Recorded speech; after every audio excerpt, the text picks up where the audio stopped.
Halo friend, di sini ada soal. Untuk mengendapkan semua tembaga dari 200 ml larutan CO4 1 molar dengan arus listrik 10 ampere, maka diperlukan waktu berapa detik?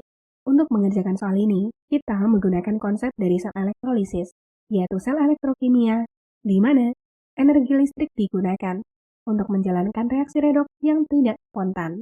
Dalam sel elektrolisis ada katoda dan anoda. Katoda dihubungkan ke kutub negatif dan anoda ke kutub positif.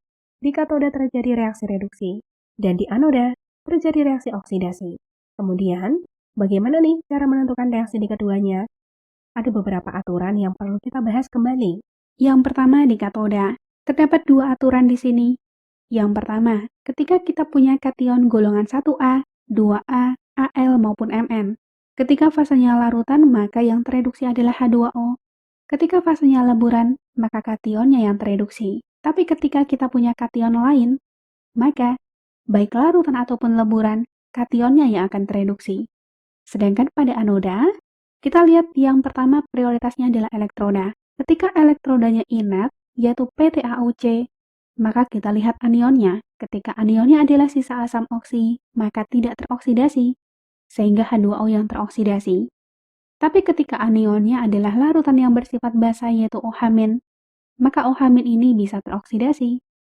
Dan ketika larutan yang mengandung ion halida pada golongan 7A, maka ini bisa teroksidasi.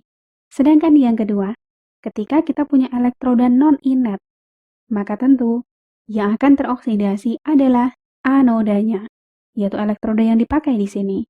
Dari konsep yang telah kita jabarkan, larutan CO4 ini kan terdiri dari CO2+ dan SO4 2-. Maka reaksi di katoda, karena larutan, maka kita lihat kationnya.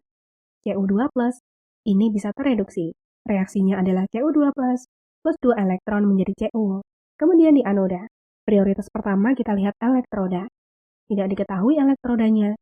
Kita asumsikan elektroda yang dipakai adalah inert, maka tidak teroksidasi. Berarti kita lihat anion. SO42-, fasenya larutan. Ini sisa asam oksi, maka tidak teroksidasi. Berarti yang teroksidasi adalah air, yaitu 2H2O menjadi 4H+, plus O2 plus 4 elektron. Maka reaksi yang kita pakai kan di sini di katoda, yaitu semua tembaga di sini diendapkan.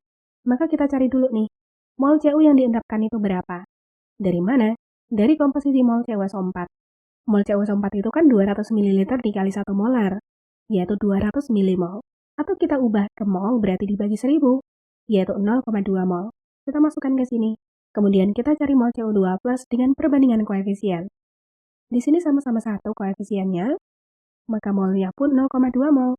Ini yang bereaksi di katoda. Kita masukkan ke sini. Kemudian Cu yang terbentuk berarti 0,2 mol juga, karena koefisiennya sama-sama 1. Dan mol elektronnya 0,4 mol, karena koefisiennya adalah 2.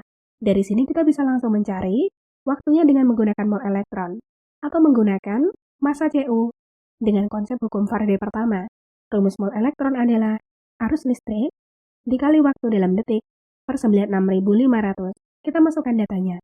Berarti 0,4 mol akan sama dengan 10 ampere dikali waktunya per 96.500. Maka waktunya adalah 3.860 detik. Ini kesimpulan jawabannya. Berarti jawaban yang tepat adalah yang C. Terima kasih. Sampai jumpa di pertanyaan selanjutnya.